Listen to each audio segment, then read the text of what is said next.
lot of the younger photographers don't want to do is to assist. And I understand it's not as glamorous, but if you want to have a longevity in this industry, it's important to understand the steps.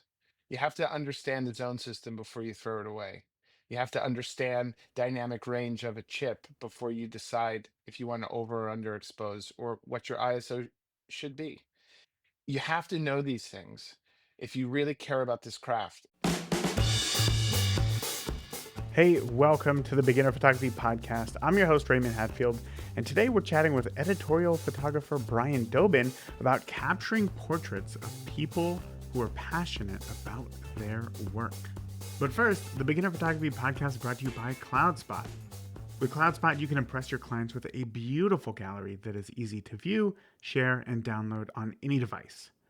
You can control image size, add a watermark, and download limits too.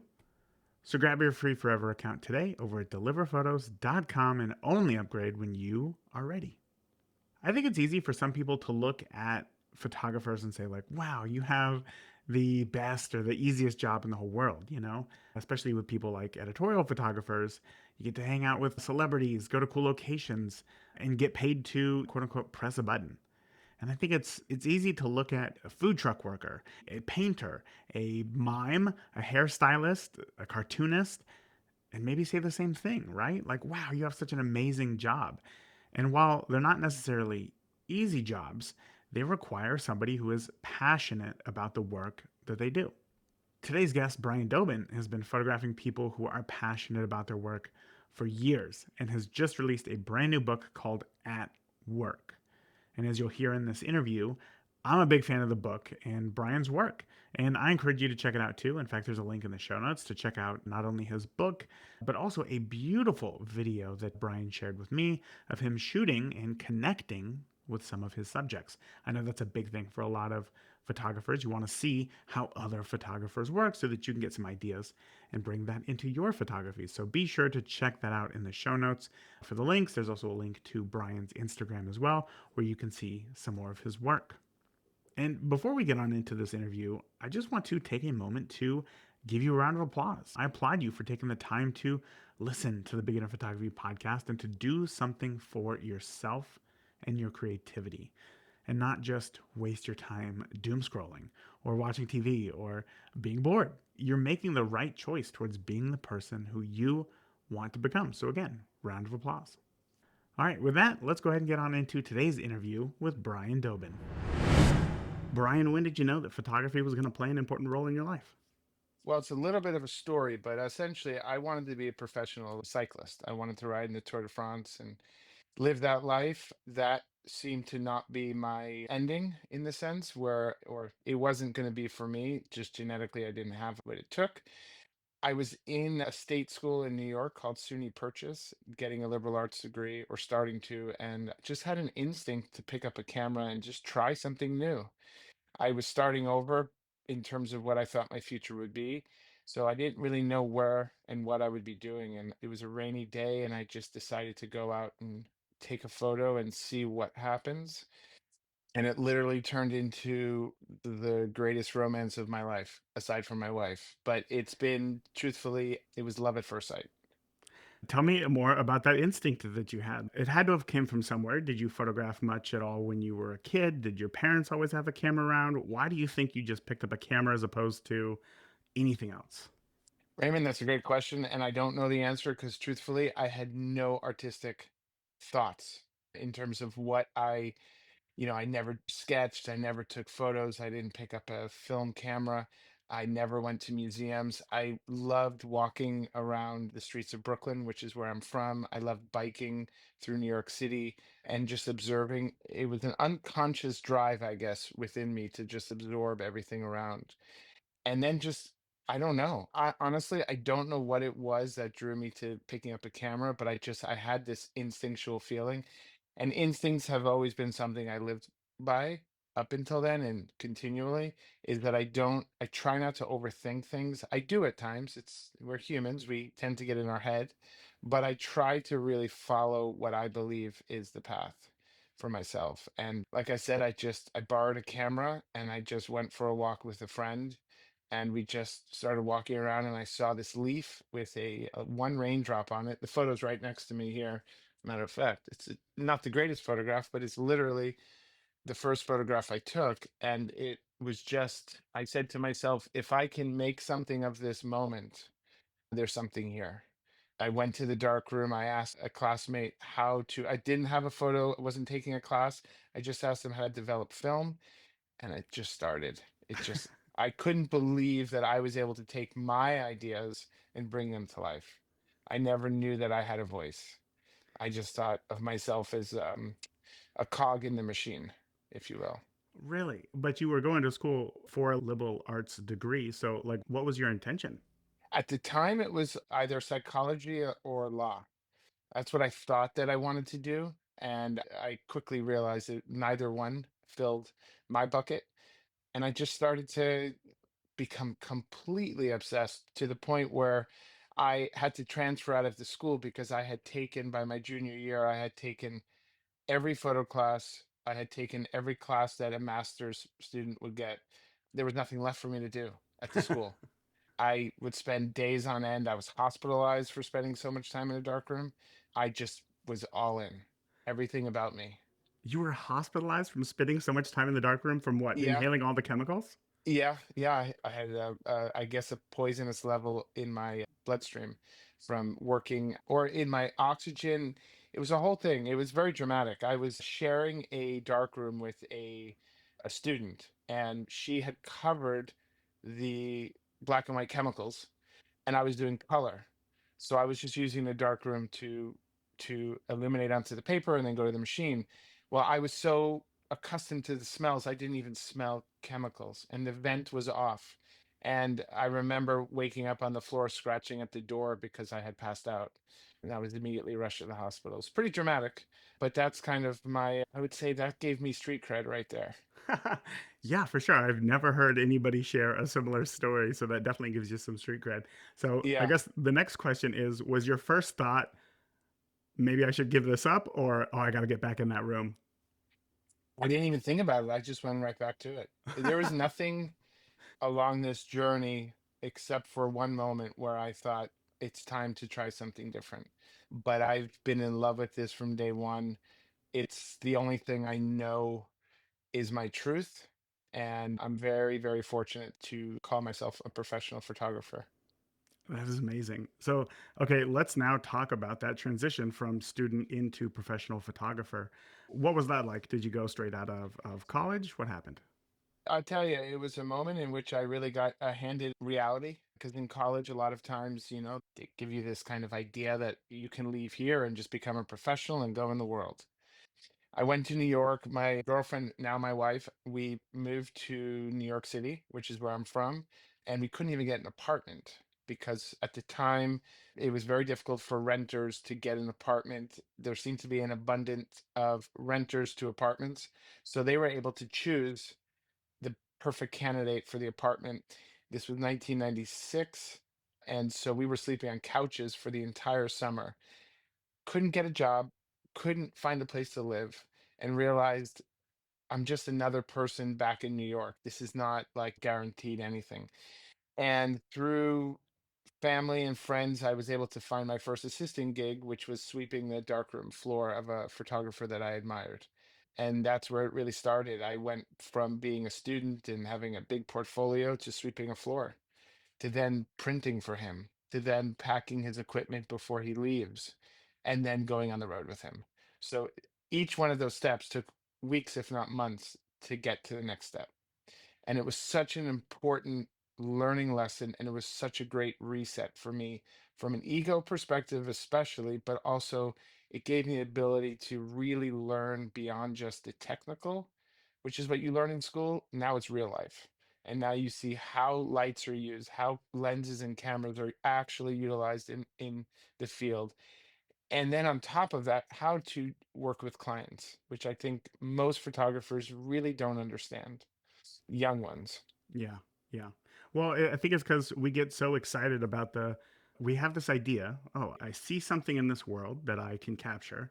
You learn the tool, and then you think, quote unquote, my work should speak for itself and people should come to me. But that's just, as we know, not the case every time, and that there is a human element to photography, and that photography is a service as more so than it is a product. So learning how to work with clients is incredibly important. So before we get on into the second phase of your life and talking about your new book here, what is one of the most important things that you think new photographers need to know about working with clients? Listen to their words and respect it because they have a point of view. Whether they truly understand how to bring that to life, it's important to understand this is their story, that it's their baby, they're handing it to you. Our job is to elevate it, make it better than they thought it could be, but keep it within their truth. It's critical for us to keep our ego at check and understand that we are a crafts person who is using our art to bring it to life, but it's not all us. It's a collaborative experience. Right or wrong, that's the dance with art and commerce. It's the understanding that yes, you're getting paid and you could be getting paid a lot of money or very little. You still put the same effort out. You still put the same time into it. And our job is truly to take that baby, that seed, and watch it flourish. That's really what we do. And that's really the way my experience after 27 years in the industry is that's how you have repeat clients, is for them to feel heard. Hmm. What does that look like in an editorial sense? Because correct me if I'm wrong. I know that you've worked with some large national, international brands before. So how does that work? Let's just take Apple or Chase for example. They don't come to you. They have another company that comes to you, like an art director or somebody else who comes to you, finds you to do the work. And then now you have to listen to them and hope that they listened to their client correctly. It sounds like a Yeah, game I of mean, telephone. unfortunately, the paradigm has shifted quite a bit, and it seems as of the past, quite a while now, the agency's voice is becoming less and less, and the client is overpowering the agency, and that's a really dangerous. We're in a dangerous place because in the days of old, there was the client who would sit, I'm talking about now we're on set. The client who would be there, but they don't really say much because now they've signed off on it. Now they're just letting the professionals do what they do. Now, unfortunately, that line has been crossed, and it seems as though there is no barrier. And so the client is standing with the art director or creative director or executive creative director, speaking directly to me about their ideas rather than it going through the natural filter, which used to be, and it is very inefficient, client to account person to producer within the agency to the producer of my shoot to me. So there was all those buffers. A lot of it's wasted, but there was a reason for all of that. And it's now essentially you're on set dealing with agency and client directly, and it's just the world we're in. It's not going to change, and so we have to accept it and just really be collaborative. I was on a project years ago now. I was in London at the Natural History Museum photographing for Bing, the web server, and they wanted to do this big shot of the whale skeleton. It's a very famous skeleton, blah blah blah. So they were doing a TV commercial and they were doing some stills alongside, and I was doing the stills. And the client walks up to me, and the image, I loved it. And in the end, it's what ran. But this is a great example of listening. The client came to me and said, "I'm sorry, I don't like this image that you're doing." I said, "That's okay." I said, "What is it you don't like?" And she said, "I don't know. I'm not a creative, but I was sent on this shoot. I just don't like it." I said, "Okay, that's very fair. Let me find something you might like." So I kind of gave her a few different angles to kind of get a sense of what she was liking, and then we went for it. In the end, she felt respected and heard, which is what we should be doing. But she ended up choosing the image that I had done from the beginning. So it's just the process. Is it frustrating at times? Yes, because we're wasting our time chasing our tail when we should be making it better and better. But it's also really, like I said, it's listening to them and making sure that they're heard and that their point of view is respected and taken into consideration. That could be difficult. I mean, I know just from shooting weddings, which obviously doesn't have the same amount of weight as working with, say, international Well, brands. I disagree. It could be argued, but like I think it's hard working with people who oftentimes are not as visually literate as us as photographers. And we kind of have to act as this cipher to figure out what is it that you're trying to tell me and how can I deliver on this thing that you're not able to clearly communicate. And I think that that's probably the mark of a professional, just somebody who has the experience, somebody who's been there, somebody who's had to, I guess, be quote unquote battle tested to do that. And that only comes from experience. You know, we can't read about it in a book and suddenly know exactly what to do next time or watch a YouTube video, but it has to be experienced. And I'm glad that you have a lot of that to share with us. So, Well, and Raymond, on that point, I think that's the critical part that a lot of the younger photographers don't want to do is to assist. And I understand it's not as glamorous, but if you want to have a longevity in this industry, it's important to understand the steps. You have to understand the zone system before you throw it away. You have to understand dynamic range of a chip before you decide if you want to over or underexpose or what your ISO should be.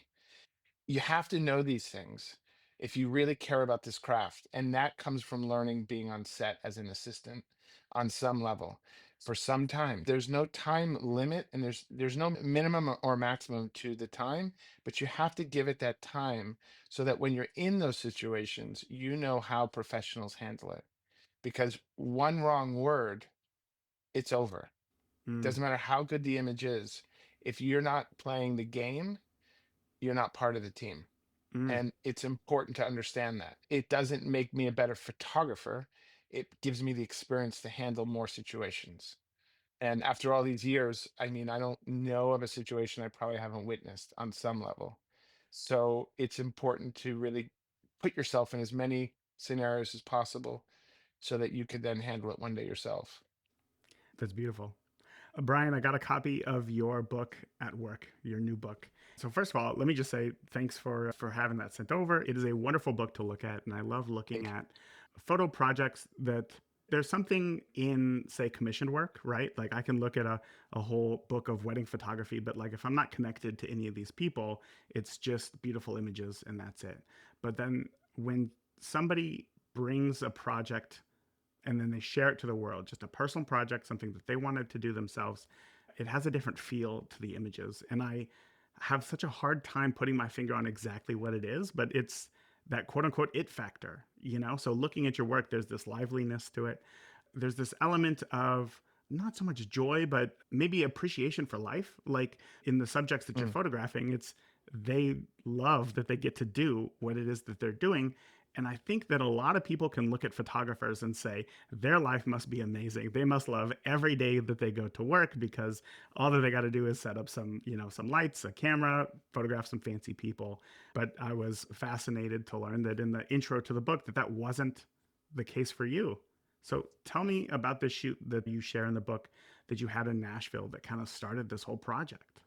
Well, essentially, what happened was I was in Nashville doing an editorial shoot with a country artist, famous country artist, Keith Urban, and wonderful guy, easygoing, kind of the best scenario for a photographer, and because you're working with someone who's just collaborative.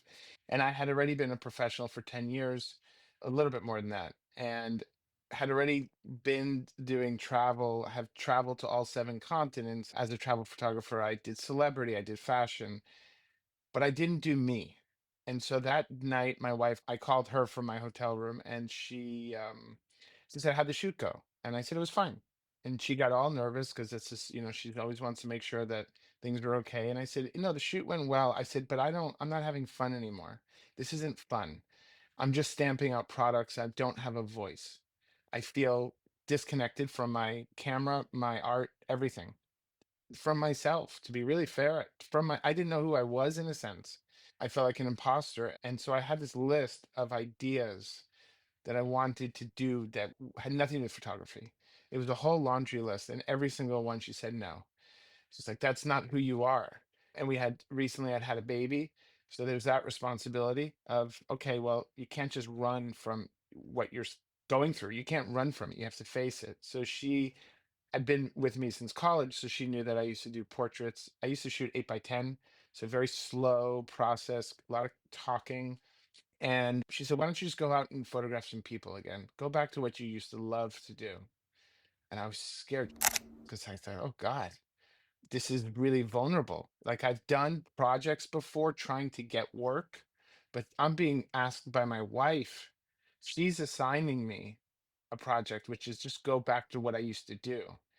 And the first question is, what is that? Because I was kind of lost. And then I realized I just need to stop thinking, pick up my camera, and go back out. And so at the time, was working quite a bit in Nashville. And my local assistant, I called and I said to him, "Hey, Joel, do you have any recommendations of people that I could go photograph for no reason?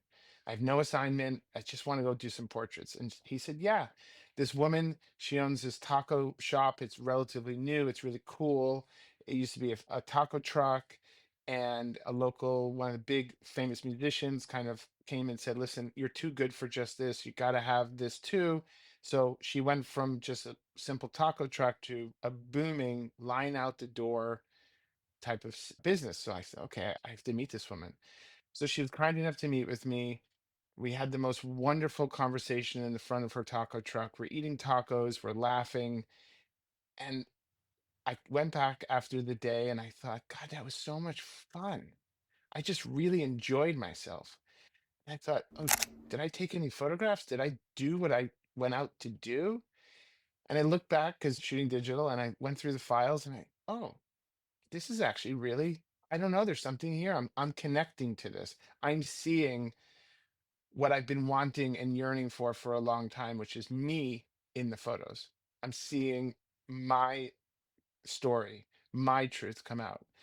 And that's really how it began. It just began with just an honest reset for myself with no intentions. I had zero intentions of it becoming a project. I had zero intentions of it going anywhere. It was really to refill my heart. It was truly to refill my heart. And 13 years later, I don't know, 700 shoots around the world, all I paid for. I can't tell you how amazing this journey has been and what it's done for me. Both, most importantly, what it's done for me and my family, but then what it's done for the business has been really good too. But it's really, it refilled my soul and it gave me the belief. Wow, the belief in you behind the camera. Belief in me behind the camera, belief in me, Hmm. most importantly. It gave me, for the first time, a feeling of I have something to offer, whether it's a photograph or just talking to someone.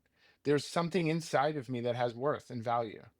And that's the thing, I think photography, the magic and beauty of it is the image can be interpreted in any way. Hmm. So your truth is going to be interpreted by people, but it's your truth that you're putting out there. It's your moment, it's your beauty. And you're not doing it for the intentions of getting a like on social media. You're not doing it to get a job. You're doing it because it's all you know how to do. It's all you can ever imagine doing. So, how did this turn into the idea of, or I guess the concept of at work? So I started kind of playing around. I was in Nashville for a few days. Then I went home and I looked at it and I was thinking a lot about it. And I was up for a very big job for an oil company. It was a global campaign, it was a big one.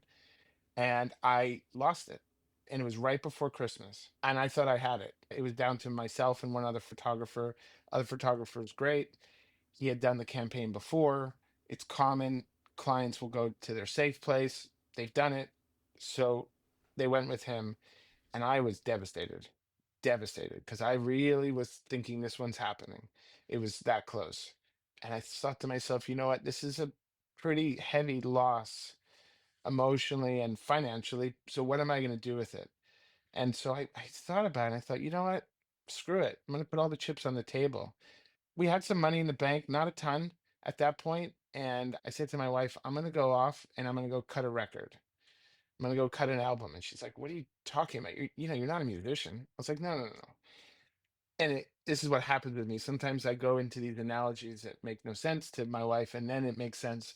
But I might as well just not have used the analogy. I should have just said it. Years before, I had this amazing, wonderful black and white printer, Jim McGarvey or McGargy. Oh, it's been so long.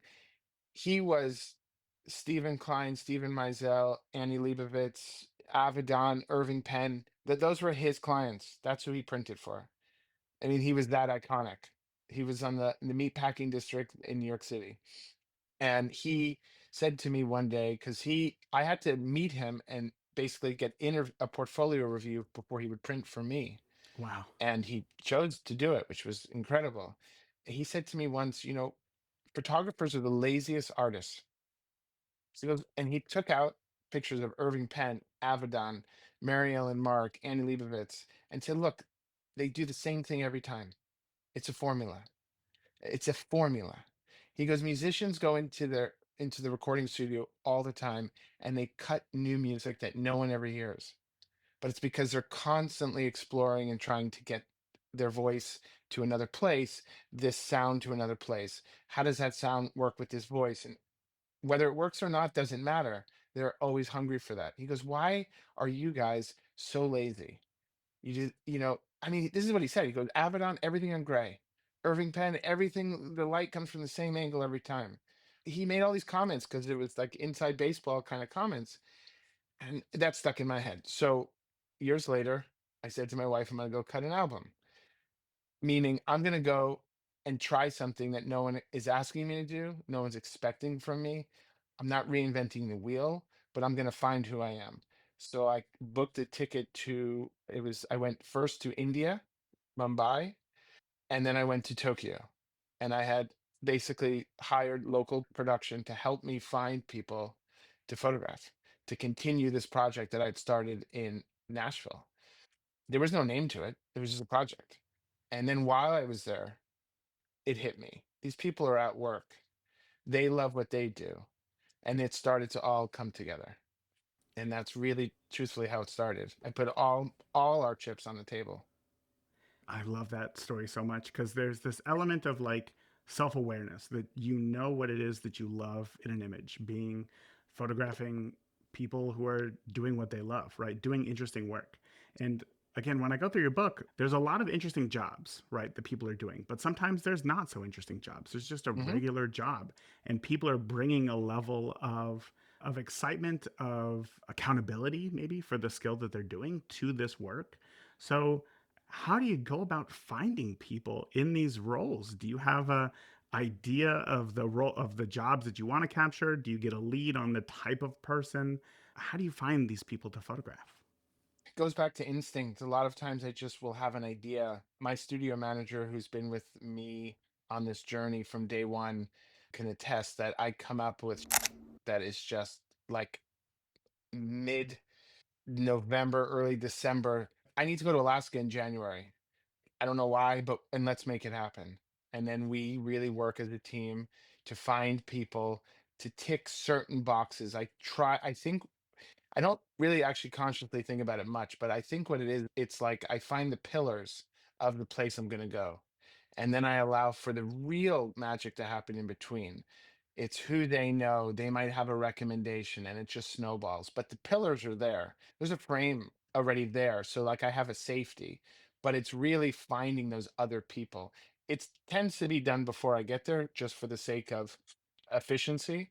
I'll find out oh, Bob says Mary would be great. We contact Mary, we have that conversation, and then Mary might say, "Oh, you have to meet my friend Louisa." And that's really how it comes together.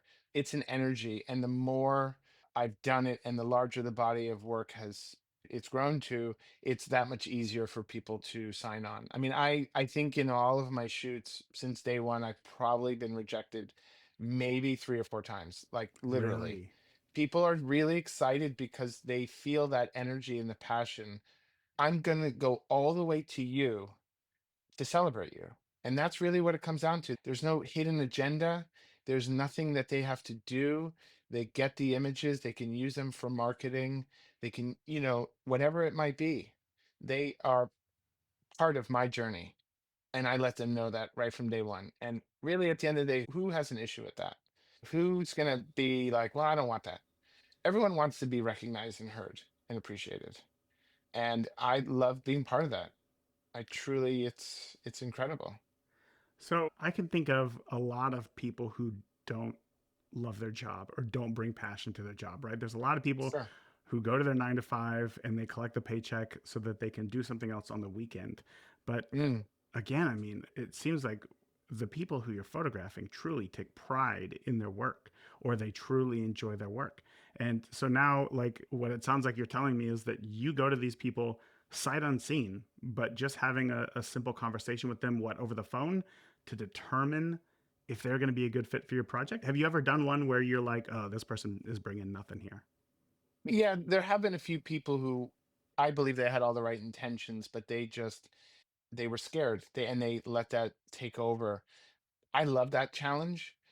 I then will take it make it less about the work and more about the person. So I'm still striving and I'm still I'm searching for that thing. Look, not everyone loves what they do. And the people that love what they do, it's still really hard work. It doesn't make it easier, but they are doing what they're passionate about. I love photography. There's nothing else I want to do, but it ain't easy. And it's really, there's days where I'm really frustrated, but I have to put myself in check and say, but I chose this. I'm doing what I love.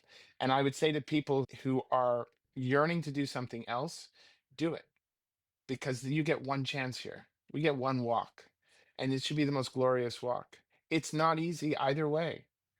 It's one thing if you're making so much money and you're like, look, I know that I'll never make that as a potter, but I love pottery and I do it on the weekends. Wonderful. If you can balance it.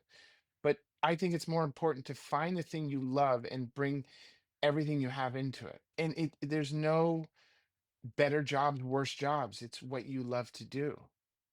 And that's, I mean, I don't know. I think what you had earlier talked about living in life. Those are very important words to me because early on in my journey with this project, I was in a near death situation where I'm a cyclist and a woman attacked me with her car and I was hurt very bad. She Uh, attacked you with her car? yeah, yeah. Wow. A random act of violence happens to people and I got injured. It was very bad. Front teeth removed, holes in my face and neck. I have a traumatic brain injury. I forgot I had a daughter. I had no use of my hands. I was hurt. It was such a reminder of how quickly things can change and a reminder of the brain and how delicate it is, the ecosystem of our bodies. So it's important for me to live each day. And I don't mean in the sense of, well, I hope I'm alive, to live each day, to embrace and honor it. Not every day am I perfect about it, but it's really about honoring each day because it could end. And I don't live in fear, I live in respect for the time I have. So the time I have here, I want it to be the best it can be. Jeez, wow. Suddenly there's a lot of things that I was complaining about earlier that suddenly don't have as much weight at all after a story Well, like no, they that. still have weight.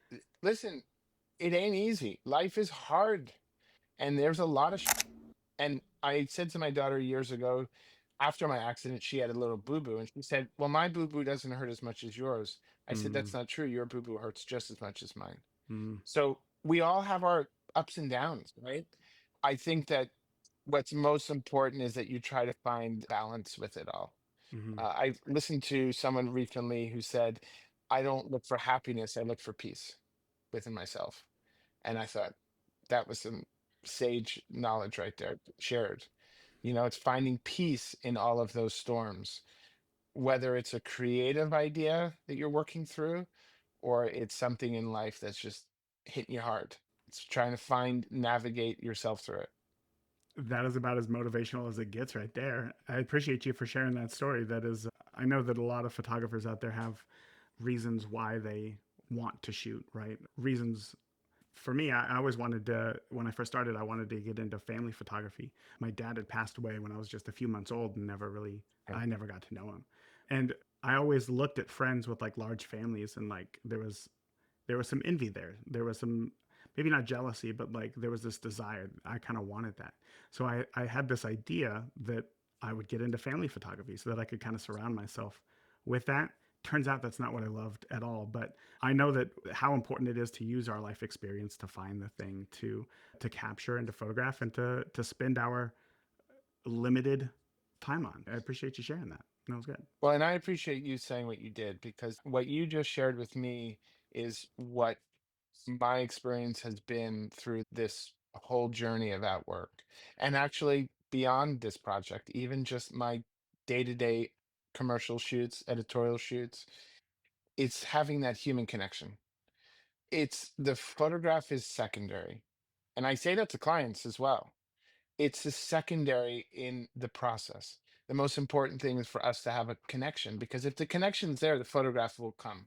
Yeah. If, as a professional, you hand me a camera, I don't even know how or why, but it's so secondary to me. I don't think it's just there. It's an extension of me, the camera. So I'm capturing it unconsciously, but it's our time together that is what brings that image to life. And you sharing your story of your childhood and your loss of your father is and has been a fundamental and the foundation of who you are. As much pain as that had brought you, or as much pain as I've gone through, it's all for a purpose. At the time, no, we don't want to hear that, and that's fine. But it's part of the human experience. And so when I work with people on the Outwork project or even just commercially, I try to find where did it start? And typically, Raymond, it's a similar story. Something triggered something that occurred. It's interesting to me, there are some people who are not even aware that that occurred, right? They're just like they are so out of their own body that they're not familiar enough or comfortable enough to go that deep. But I bring it out and we just talk, and all of a sudden they'll say, "Oh, I never thought of that. I never thought that my grandmom make knitting at the kitchen table was why now I make sweaters." When looking back, it seems so obvious to connect those It's dots. well, it's obvious to me because it's not my life. I'm sorry, yeah, And from then the once they outside. see say that or the person, and this is a true story, the person realizes that the power that that brings them, the emotional power, but then the power it brings them to be more passionate about what they do Hmm. because they're like, I'm doing this because of you, because you gave me that moment. It's a, yeah. And so sharing what we do as photographers is critical in capturing the moment. One of the biggest things that I think new photographers struggle with when photographing somebody is how do I get them to feel comfortable in front of the camera? Because you can tell, as you said, if you have a connection with somebody, that's going to come through in the photo. If you don't have a connection with somebody, that is also going to come through in a photo. So, one Yeah. of the questions that I knew that I kind of wanted to ask you is how do you build that credibility? How do you build that trust in somebody? But I think that you just answered it right there. And it's a genuine curiosity in who that person is and trying to learn more about them. Is that an accurate representation? Yeah. Yeah. And just because I say it doesn't mean every time I've done a shoot. I mean, I've been doing this a long time. There's been times where there's no connection. Yeah. And that used to happen a lot with celebrity when I did celebrity shoots previous to the project because I was never angry or frustrated with I was frustrated, but I wasn't angry at the talent, the celebrity, but I felt like they were so guarded. And it's for a reason. And I understood that. I've been in the game. I knew why it's like that. That's why I felt so separate from the work because I wasn't part of it. I think to really answer the question, I would say you first, as the photographer, have to be comfortable in your skin. You have to be willing to bear your truth to some level to disarm the situation. It could be with a joke, it could be making small talk about something that has some meaning. For me, I remember years ago, I worked for a very famous celebrity photographer, and he said, never go in complimenting the celebrity for what they've done. Because you've put yourself in that place where you're just a fan. Talk about something that's real. Talk about something that you see that triggers something for you. Talk about what's your favorite fruit. Bring them back to the level that you're just two people having a conversation. You're two kids in the sandbox. And so when you're working with people, which is what I do, I just try to humanize the moment. I don't hold the camera right away. I want to talk to you. I want to look you in the eyes. I want to smell you. I want to get a sense of the energy you're giving off. And then I'm going to try and complement that. And if I have to disarm it, then we take a little bit more time before the camera comes out. I did a shoot. this is a good example. I did a cover shoot of Monica Lewinsky several years ago, and she came in and she was dry mouthed. She was nervous. This is several years ago, but not during the scandal. This is, Sure. in the past, say, 7 years. And she was nervous. I could see it. She was nervous. And everyone said, you have 15 minutes. We're shooting at the Greenwich Hotel in New York City. It was a cover. And I said, no, we're not shooting it. And everyone's freaking out. And I said, I want her to have something to drink and something to eat. So Monica and I sat across from the table of where we're going to photograph her. It was just a nice, simple dining room table in a suite in a hotel. And we started talking, not about scandal. I just wanted to know who she was as a person. And we started having a really wonderful conversation. And I saw slowly she was breathing. And I saw that she was eating and drinking because I was there for her. I wasn't there because of the story. The story had nothing to do with the scandal, but everything has to do with the scandal for her. So she Sure. felt that guard. And so my job, more importantly at that moment than photographing her for the cover, was to make her feel safe because she didn't feel safe. And that then created, for I think, a really nice image of her. And it made the cover. And we kept in touch. And there's a connection now. And because these are people, these aren't just subjects. These aren't, I would say it's the same thing if you're a landscape photographer. That space you're photographing is sacred land. So you're in the soul. You have to pay respect to the environment you're in. And you have to thank it, I believe, because I do. Whenever I've done landscape, or I did a whole series on drone landscape type of arty stuff, I thanked the land for allowing me to have this. I literally did, because I know that it's not just me that got that moment. Wow. I honestly have so many questions. I'm trying to figure out kind of what direction to go here because we're getting towards the end of our time, but screw it. I'm just going to ask. Yeah, go for it. You're given 15 minutes with somebody whose Mhm. time is closely guarded. It's very important to Sure. them. You made a decision to say, no, no, no, we're not going to shoot this right now. She needs something to drink. She needs something to eat. I want to sit down and chat. So I Hmm. guess there's two directions that you could go. One, somebody shows up, that's who they are. You got a job to do. You need to do that job. But Hmm. on the other side, you're now taking a gamble of saying, we might go over the 15 minutes here, but I Hmm. want to make sure that I build a connection with this person because the person is more important than the photograph. What if that had went south? She Hmm. only had the 15 minutes and you weren't able to deliver what you were commissioned to do. Like, is that the risk that you have to play in your head, or you're hoping that she's going to give you that extra time? I would say that I grew up in the streets of Brooklyn in the 70s. So I would say that I'm street smart, very street smart. Book smart, not really. I don't read books. I read people. I read the situation. I knew that it would be okay. I didn't have a question in my mind. And I even, of course, if her people said no, she has to leave now, that's a different story. It's the advanced teams that come with all this energy. You wait for the talent. You wait for the person to show up. You look them in the eyes. You'll know right away what this is going to be. Another example, the opposite, to your point, is I had a shoot with two very, very famous comedians. I'm only saying very, very. I can't say the names because I don't want to disparage them. It was for a Netflix thing. It was a massive deal. I had 3 minutes to do 7 setups. Everything was marked and taped. We were shooting in a diner in New York City. COVID was just starting. I had flown in from Europe just for this shoot. I was doing something completely different. I flew home quickly to do the shoot before I went back to Europe. It was a big deal. 3 minutes.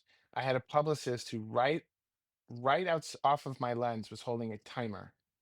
That's when you say you are prepared because I've marked everything out. Everything's lit. These are professionals. They're going to hit their marks. I wasn't allowed to communicate with them. They knew what they needed to do, and I was there to capture what I needed to capture. That's when you don't mess around. Mm, That's when you say, yeah, okay, you're paying me a lot of money to have it pre-scouted, pre-lit, everything marked. They're going to hit their marks. We move on quick. And that's experience. That's yeah. just experience, but also the build up to it was you have 3 minutes. Like there was no conversation. The other example I gave was more of a, we have 15 minutes, hopefully she'll give us a little bit more. That's how that went. I And I see. just knew, I smelled the situation's very different. Yeah. You are taking a gamble, but you also, it's the responsibility of the photographer. If you're going to, regardless of how you do it, you should have a plan of what you're going to do throughout that day, and everything should be somewhat in your mind framed, so that when it happens, even if you end up not doing it, that idea can come to life somewhere else. So you have to kind of storyboard it in your mind. You can't just wing it. Winging it is dangerous. That's when you are done early and you have a little bit of time, you could play. Hmm. But there's no time for that as a professional. You have to know what you're going to do. That was a great example. I'm glad that you were able to just pull that off the top of your head because that is, I mean, those are polar opposites of each other. So I appreciate you sharing that. Yeah, and they were not the kind, it was a very tense environment because of the COVID, but also they're not the nicest, warmest people. They weren't rude, but they weren't nice. They weren't cooperative. They just did what they were told to do, and they just walked out. No Yeah. thank yous, nothing. Uh, And going back to what you said initially, we're in the service industry. So it's not a personal attack on me. It's mhm. just, or even when the comment of that client, I don't like the image. Please tell me that, because I tell clients all the time, my time machine is in the shop. So this is the time. If you have an issue with it, let me know, because it's my job is to give you what you want, Yeah. not what I want, necessarily, but what you want. Well, let's get back to what you want in working on this at work project. So, I want to know more about kind of the logistics of it. Specifically, I guess one, like how much time do you have to capture these people? Are you going in and it's very relaxed and you're trying to bring this calm environment to it? Or do you go in knowing exactly what you want to capture and you just try to hit those setups and move on? The truth is that when we go in, we tell everyone, if you can give an hour to two. Mm, And some people say, oh, I can't because I don't have that much time. Okay, how much time do you have? And they tell us, and what I try to do is the same formula I've talked about: disarm the person, have a conversation. All of a sudden, time becomes irrelevant on some level. sure. I don't have a plan. There's been a few times where I've had an idea of what I think I want to do. There's even been one time where I had a dream. I was in Cuba and I had a dream of a giraffe, and the next day I photographed a woman on stilts walking downstairs. That just was part of a place I was going to photograph. But in general, I would say I go in with an open mind and open heart, really to meet someone. And the camera, like I said, is just an extension of me. The images are a scrapbook for me. It's really the journey that has always mattered. The images are crucial, but I don't think about it as like at the top. I think meeting this person, listening to their story, having some sort of a communicative like flow, and then we start photographing. Maybe I'm photographing while we're talking. Or maybe I'll say, okay, great, let's take a break and let's go over here and try this. It's a little bit of the whole thing, but I don't go in with a preconceived idea, even Right. after this many shoots. Wow. That's kind of that idea that I was sharing with you earlier, the difference between an agenda and an intention. If you show up with Hmm. an agenda, it's you're going to be humbled real quick, right? Oftentimes you don't know Yeah. what the job exactly entails, the mood that the person is in, what the space looks like, but if you go in with the intention, there's a lot of space that I would imagine that you can play within. There's a lot of beauty that comes in that, correct. And for me, from a technical perspective, I don't really use too many lights. I tend to try and play off of the daylight. Maybe there's a touch of light, but the light is not the story unless the story is the light, if that makes sense. Like I Hmm. photographed a sheep herder in Spain and the sun was just rising. I mean, it's like out of a movie. The sun is rising, there's fog, he's walking through it holding a lantern. I couldn't have afforded to make that happen. That's a big time production for one image. So, like I said, things are given to me because that wasn't supposed to happen. And it was raining the night Hmm. before. And I was like, I don't know if this guy's going to cancel on me. I drove all that way to meet him. He's not on the least of his day. He has to get those sheep. And I mean, I have stories like that where I'm just like, I don't know why you just gave that to me, but you did. Whether it's the person just allowing for that photograph to happen, or I mean, I could give you stories if you want to hear of just these moments where I'm just like, wow, I did not expect that. Yeah. Well, that's the human element that I think I love so much about looking at your images, is that it doesn't just feel like I'm physically watching somebody do their job. It feels like I'm watching somebody who's doing a job. And if there's a Yes. slight difference, and I kind of wanted to ask a little bit about the context that you put into your images, because when I look at your photos, they're not just headshots, right? It's not just shoulders up. It's a head in your photo in a single frame. I can tell who the person is. I can tell what it is that they do. I can tell where we're at and the passion that they bring to this work. And a lot of that comes in through the context that you weave, maybe taking an extra step back, and giving the frame some space. So can you talk to me a little bit about how do you ensure that you're able to capture all of that within a single frame?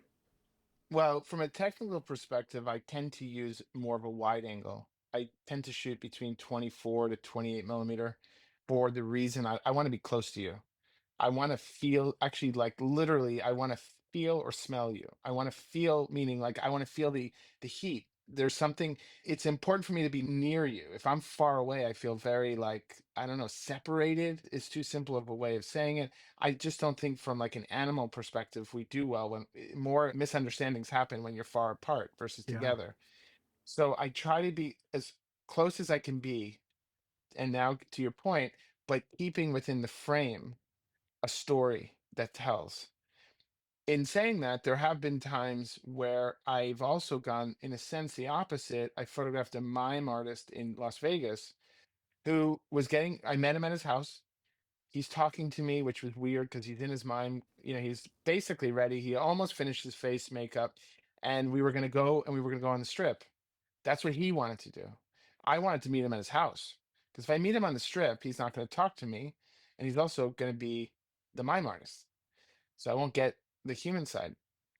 So we met at his house and we're sitting at his kitchen table and he's super uncomfortable because he's like, it's a white wall behind him. And we're just talking. And I realized what's more interesting is the fact that his profession is about hiding himself in this character. So I said, you know what? Let's stop talking to each other. I said, I just want to observe you. I just want to watch you.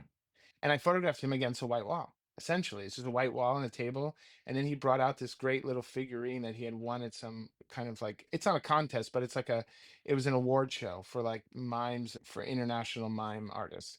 And he brought it out and he touched, in the way he touched it was so powerful. It was just such a beautiful moment. And so most of the time you need more within the frame to tell a story. And sometimes the story is just the person. And that's being open. That's just being open to the moment and not, like you said, not having a preconceived idea because you're just going to lock yourself into a corner. Oh my goodness.